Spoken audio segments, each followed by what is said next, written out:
ऋषिगण बोले, हे सूत, हे महाभाग, हे व्यास शिष्य, आपको नमस्कार है।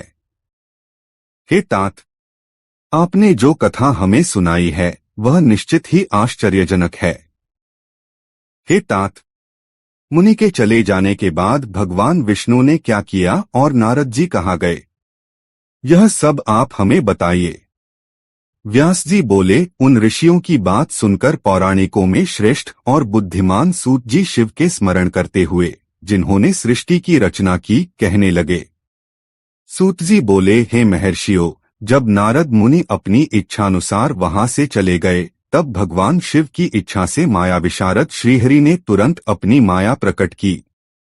उन्होंने मुनि के मार्ग में एक विशाल 100 योजन विस्तृत, अद्भुत और अत्यंत मनोहर नगर की रचना की। भगवान ने उसे अपने वैकुंठलोक से भी अधिक रमणीय बनाया था। उस नगर की शोभा बढ़ाने वाली नाना प्रकार की वस्तुएं वहां थीं। वहां स्त्रियों और पुरुषों के लिए बहुत से विहार स्थल थे। वह नगर चारों वर्णों के लोगों से युक्त था। वहां शीलनिधि नामक ऐश्वर्यशाली राजा राज्य करते थे।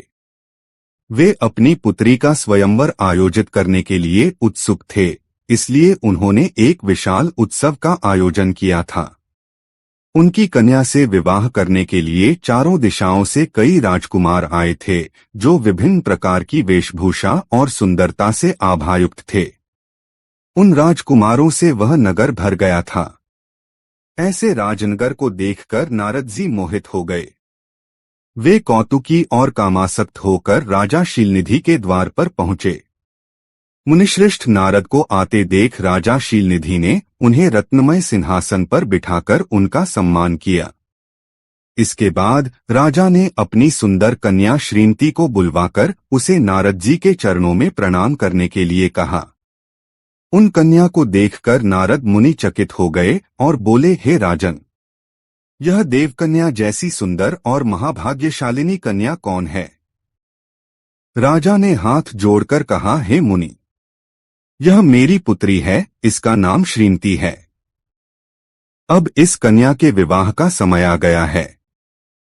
यह अपने लिए एक सुंदर वर चुनने के उद्देश्य से स्वयंवर में जाने वाली है। इसमें सभी प्रकार के शुभ लक्षण देखे जा रहे हैं। हे महर्षि, आप इसके जन्म के ग्रहों के आधार पर इसका पूरा भाग्य बताएं और यह मेरी पुत्री किस प्रकार का वर प्राप्त करेगी, यह भी बताएं।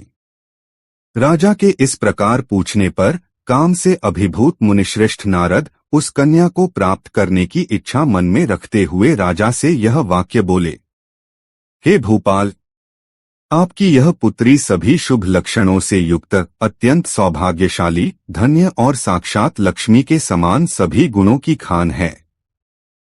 इसका पति निश्चित रूप से भगवान शंकर के समान वैभवशाली, सर्वेश्वर, किसी से पराजित न होने वाला, वीर, कामविजी और सभी देवताओं में श्रेष्ठ होगा। ऐसा कहकर राजा से विदा लेकर इच्छानुसार विचरते हुए नारद मुनि वहां से चल पड़े। वे काम के वशीभूत हो गए थे और शिव की माया ने उन्हें विशेष रूप से मोह में डाल दिया था। वे मुनि मन में सोचने लगे कि मैं इस राजकुमारी को कैसे प्राप्त करूं। स्वयंवर में आए हुए सभी नरेशों को छोड़कर यह केवल मेरा ही वरण कैसे करेगी।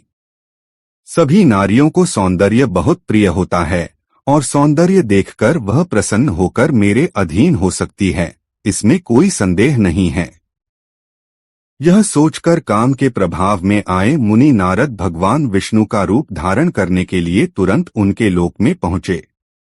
वहां भगवान विष्णु को प्रणाम करके उन्होंने यह वचन कहा, हे भगवन, मैं एकांत में आपसे अपना पूरा वृत्तांत कहूंगा। यह सुनकर लक्ष्मीपति श्रीहरि ने कहा, बहुत अच्छा, और वे नारद जी के साथ एकांत में बैठ गए। फिर भगवान विष्णु ने कहा, हे मुनि, अब आप अपनी बात कहिए। नारद जी बोले, हे भगवन, आपके भक्त राजा शीलनिधि सदा धर्म पालन में तत्पर रहते हैं। उनकी एक बहुत सुंदर कन्या है, जिसका नाम श्रीमती है। वह जगन्मोहिनी के रूप में प्रसिद्ध हैं और तीनों लोकों में सबसे सुंदर मानी जाती हैं। हे विष्णु, आज मैं शीघ्र ही उससे विवाह करना चाहता हूँ। राजा शीलिधि ने अपनी पुत्री की इच्छा से स्वयंवर रचाया है, इसलिए चारों दिशाओं से वहां हजारों राजकुमार आए हुए हैं। यदि आप मुझे अपना रूप दे दें तो मैं निश्चित रूप से उसे प्राप्त कर लूंगा। आपके रूप के बिना वह राजकुमारी मुझे वरण नहीं करेगी। हे नाथ, मैं आपका प्रिय सेवक हूँ, अतः आप मुझे अपना रूप दे दीजिए ताकि वह राजकुमारी श्रीमती मुझे निश्चित ही वरण कर ले। सूत जी बोले, हे महर्षियों, नारद मुनि की यह बात सुनकर भगवान मधुसूदन हंसी में पड़ गए और शंकर के प्रभाव को महसूस करके उन दयालु प्रभु ने उन्हें इस प्रकार उत्तर दिया। विष्णु बोले, हे मुनि, आप अपने अभीष्ट स्थान पर जाइए, मैं आपके लिए वही करूंगा जो एक श्रेष्ठ वैद्य रोगी का इलाज करता है, क्योंकि आप मुझे विशेष प्रिय हैं। यह कहकर भगवान विष्णु ने नारद मुनि का मुख वानर का रूप दे दिया और बाकी अंगों में अपने समान रूप देकर वे वहां से अंतर्धान हो गए। भगवान की पूर्वोक्त बात सुनकर और उनका मनोहर रूप प्राप्त हो जाने को समझकर नारद मुनि को बहुत हर्ष हुआ। वे स्वयं को कृतकृत्य मानने लगे, लेकिन भगवान के प्रयत्न को वे समझ न सके।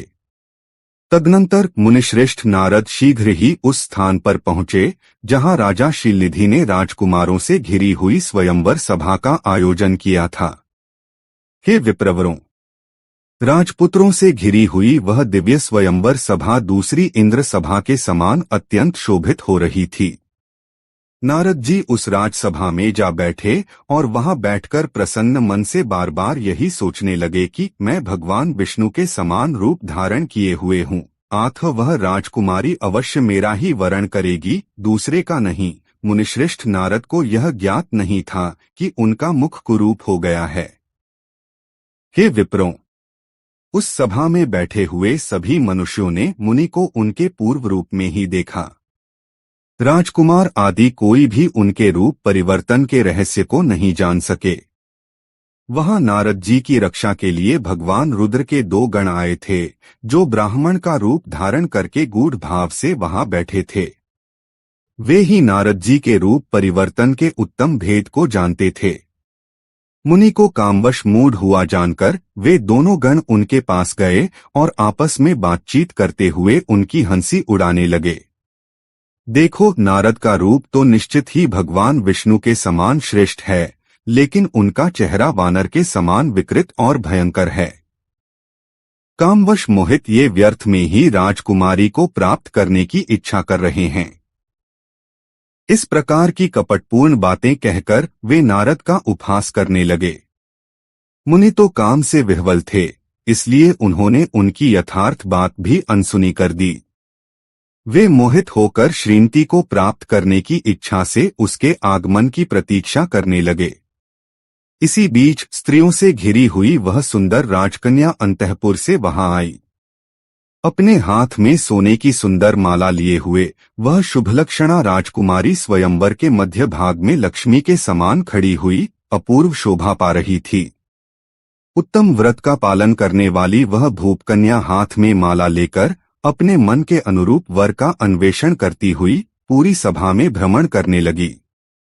नारद मुनि का भगवान विष्णु जैसा शरीर और वानर जैसा मुंह देखकर राजकुमारी कुपित हो गई और उनकी ओर से दृष्टि हटाकर प्रसन्न मन से दूसरी ओर चली गई। स्वयंवर सभा में अपनी इच्छित वर को न देखकर वह दुखी हो गई। राजकुमारी उस सभा में चुपचाप खड़ी रही और उसने किसी के गले में जयमाला नहीं डाली। इतने में राज के समान वेशभूषा धारण किए हुए भगवान विष्णु वहां आ पहुंचे। किन्हीं अन्य लोगों ने उन्हें नहीं देखा, केवल उस कन्या ने ही उन्हें देखा। भगवान विष्णु को देखते ही उस परम सुंदरी राजकुमारी का चेहरा प्रसन्नता से खिल उठा। उसने तुरंत ही उनके कंठ में वह माला पहना दी।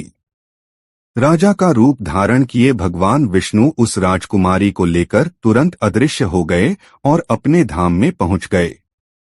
इस बीच सभी राजकुमार श्रीमती के द्वारा निराश हो गए। नारद मुनि तो कामवेदनाओं से व्याकुल हो रहे थे, इस कारण वे अत्यंत हताश हो गए। तब वे दोनों रुद्रगण जो ब्राह्मण का रूप धारण किए हुए थे, कामविह्वल नारद मुनि से कहने लगे। गण बोले, हे नारद, आप व्यर्थ ही काम से मोहित हो रहे हैं और सौंदर्य के बल से राजकुमारी को प्राप्त करना चाहते हैं। वानर के समान अपने घृणित मुंह को तो देखिए। सूत जी बोले, हे महर्षियों, उन रुद्रगणों का यह वचन सुनकर नारद मुनि को बहुत आश्चर्य हुआ। वे शिव की माया से मोहित थे और दर्पण में अपना मुंह देखा। अपना वानर जैसा मुंह देखकर नारद मुनि तुरंत कुपित हो गए और उन दोनों शिवगणों को शाप दे दिया। तुम दोनों ने मुझे ब्राह्मण को उपहासित किया है, अतः तुम दोनों ब्राह्मण के वीर्य से उत्पन्न राक्षस बन जाओ। ब्राह्मण की संतान होते हुए भी तुम्हारे आकार राक्षस के जैसे होंगे। इस प्रकार अपने लिए शाप सुनकर उन दोनों शिवगणों ने कुछ नहीं कहा, क्योंकि वे नारद मुनि को माया शक्ति से मोहित जान रहे थे। हे ब्राह्मणों, वे हमेशा सभी घटनाओं में भगवान शिव की इच्छा को स्वीकार करते थे, इसलिए उदासीन भाव से अपने स्थान पर लौट गए और भगवान शिव की स्तुति करने लगे।